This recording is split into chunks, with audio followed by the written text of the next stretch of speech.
연봉 5천만 원 받는 대기업 직장인. 이 사람이 한 푼도 안 쓰고 월급 전부를 모아도 서울 아파트 한 채 사는데 24년이 걸립니다.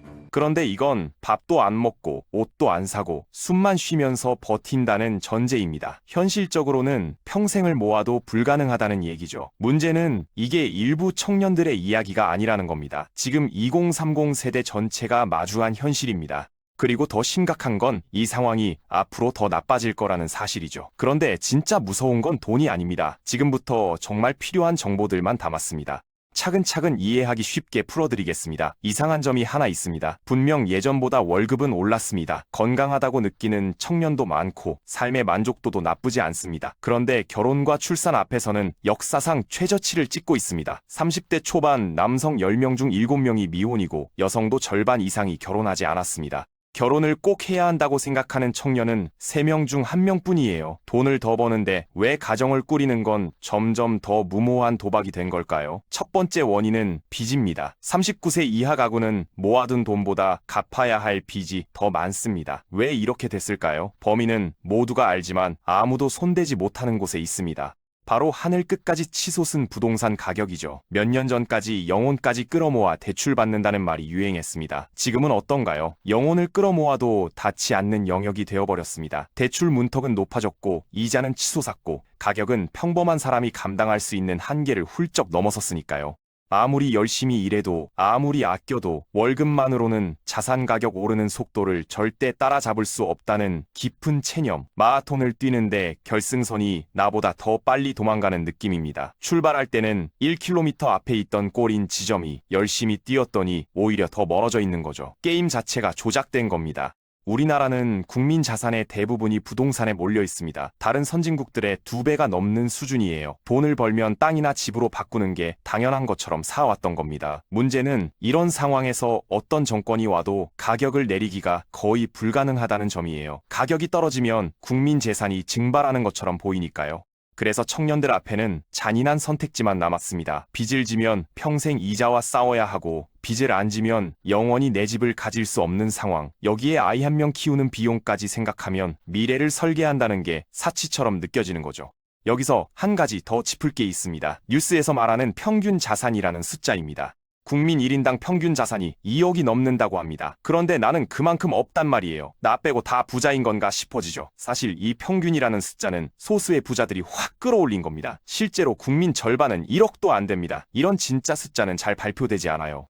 결국 청년들은 2가지 덫에 동시에 걸렸습니다. 아무리 벌어도 따라잡을 수 없는 현실의 던, 나만 뒤처진 것 같다는 심리적 덫. 이 2개가 발목을 붙잡고 있습니다. 그런데 문제는 여기서 끝이 아닙니다. 경제적 압박에 시달리던 청년들이 도피처로 찾아간 곳에서 전혀 예상치 못한 일이 벌어지고 있었습니다. 경제적으로 쪼들리는 청년들이 찾아간 도피처가 있습니다. 바로 스마트폰과 OTT 서비스입니다. 친구들과 저녁 한 끼 먹으면 5만 원이 훌쩍 넘어갑니다. 영화 한 편 보려면 15,000원은 기본이죠. 그런데 월 10,000원짜리 구독료만 내면 한 달 내내 무제한으로 콘텐츠를 즐길 수 있습니다. 가성비로 따지면 이보다 좋은 스트레스 해소법이 없는 거죠. 얼핏 보면 똑똑한 선택입니다. 그런데 여기에 무서운 그림자가 숨어 있습니다. 흥미로운 점이 있습니다. 최근 청년들의 여가 시간은 오히려 늘어났습니다. 워라밸을 중시하는 분위기 덕분이죠. 시간이 더 생겼으니 더 행복해져야 하는 거 아닐까요? 그런데 현실은 정반대입니다. 왜 그럴까요? 문제는 시간의 양이 아니라 그 시간을 채우는 방식이 완전히 달라졌기 때문입니다. 예전 여가를 떠올려 보세요. 친구들과 약속 잡고 영화관 가고 맛집 찾아다니고 같이 모여서 운동하는 게 당연했습니다. 사람을 직접 만나는 활동이 중심이었죠. 지금은 어떤가요? 이 2030 세대 여가 시간의 절반 이상이 영상 스트리밍에 쏠려 있습니다. 영화관 관객은 크게 줄었는데 OTT 구독자는 폭발적으로 늘었습니다. 이걸 단순히 게으름이나 나태함으로 볼 수 있을까요? 저는 다른 시각으로 보고 싶습니다. 밖에 나가면 돈이 깨지니까 집에서 해결하는 겁니다. 같은 드라마를 보고 온라인에서 이야기 나누고 좋아하는 아이돌 영상을 함께 보며 팬덤 활동을 합니다. 시간과 장소에 구애받지 않는 새로운 형태의 연결이죠. 문제는 바로 여기서 시작됩니다. 알고리즘이라는 보이지 않는 손이 우리를 조종합니다. 유튜브든 인스타그램이든 내가 좋아하는 것, 나와 비슷한 생각을 가진 사람들만 끊임없이 보여줍니다. 언뜻 보면 넓은 세상으로 열린 창문 같지만 실제로는 나만의 작은 방에 갇히게 만드는 겁니다. 수천 명과 소통하는 것 같지만 결국 내 생각을 확인해주는 메아리만 듣고 있는 거죠. 이 상태에서 무슨 일이 벌어질까요? 수많은 연결 속에서 우리는 외롭다고 느끼지 않습니다. SNS에는 수백 명의 팔로워가 있고 매일 새로운 콘텐츠가 쏟아지니까요.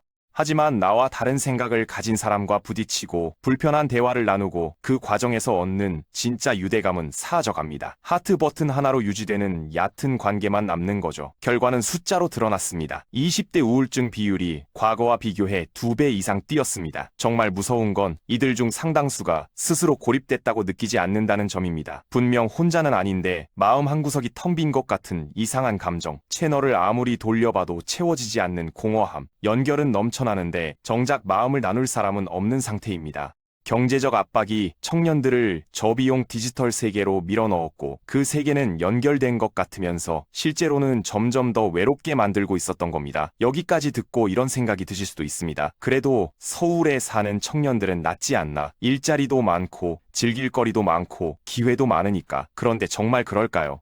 사실 지금까지 이야기한 모든 내용은 서울에 사는 청년을 기준으로 한 겁니다. 가격이 너무 비싸다, 경쟁이 너무 치열하다, 이런 고민은 적어도 경쟁할 기회가 있다는 전제가 깔려 있죠. 그런데 이 거대한 담론 뒤에 가려진 청년들이 있습니다. 아예 출발선에도 서지 못한 채 잊혀가는 지방의 청년들입니다. 지방 청년이 마주한 현실은 완전히 다른 차원의 문제입니다. 경쟁에서 지는 게 아니라 경쟁 자체가 없습니다. 대기업 본사 대부분이 수도권에 몰려 있습니다. IT, 금융, 미디어 같은 산업은 거의 전부가 서울에 집중돼 있죠. 서울 청년이 더 좋은 직장으로 이직을 고민할 때 지방 청년은 일할 수 있는 직장 자체가 있는지를 고민해야 합니다. 수도권을 제외한 모든 지역에서 청년 인구가 빠져나가고 있습니다. 왜 떠났을까요? 남아있을 이유가 없으니까요. 일자리만 문제가 아닙니다. 생활 자체가 무너지고 있습니다. 지방 중소도시에서 소아과와 산부인과가 문을 닫고 있습니다. 아이가 밤에 아파도 달려갈 응급실이 없어서 차로 1시간 이상 달려야 하는 곳이 늘어나고 있죠. 이런 환경에서 정착하겠다는 생각이 들까요? 수도권 사람이 너무 많아서 터지기 직전이고 지방은 사람이 없어서 시들어가고 있습니다. 정반대의 문제가 한 나라 안에서 동시에 벌어지고 있는 겁니다. 그런데 이 두 가지를 관통하는 더 근본적인 문제가 있습니다. 바로 이 사회가 단 한 번의 실패도 용납하지 않는다는 겁니다.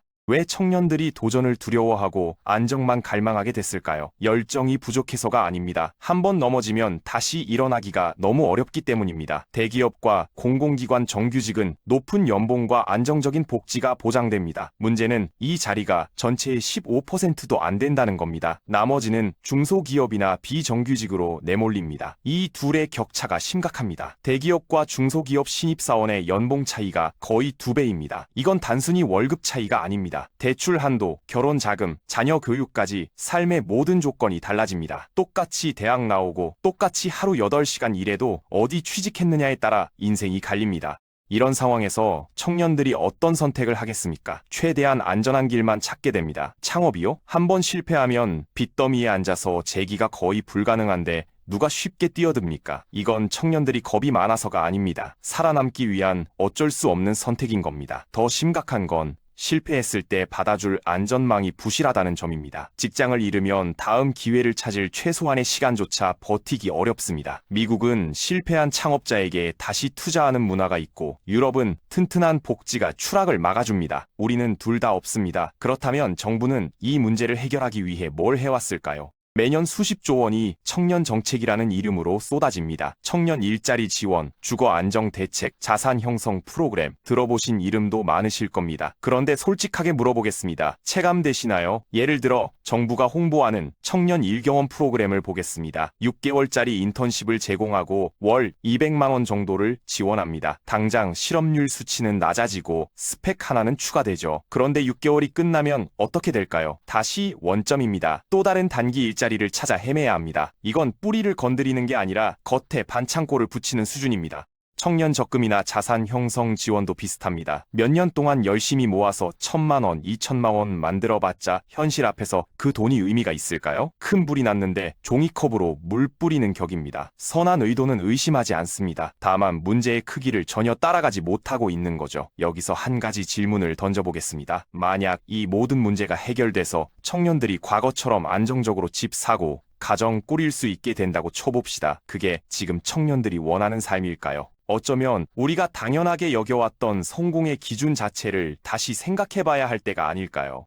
부모님 세대에게는 명확한 공식이 있었습니다. 좋은 대학 가고 대기업 취직하고 돈 모아서 결혼하고 내 집 마련하는 것. 힘들어도 그 길 끝에는 안정과 행복이 기다리고 있다고 믿었습니다. 그런데 지금 그 공식은 어떻게 됐을까요? 작동하지 않습니다. 그 길이 막혀버렸고 좁디 좁은 문을 통과하지 못하면 언제든 추락할 수 있다는 불안이 발목을 잡습니다. 그렇다면 지금 청년들은 미래를 포기한 걸까요? 저는 다르게 봅니다. 더 이상 통하지 않는 낡은 공식을 버리고 새로운 기준을 찾아 나선 겁니다. 예전 성공이 소유와 안정에 맞춰져 있었다면 지금 세대는 경험과 성장에 더 가치를 두기 시작했습니다.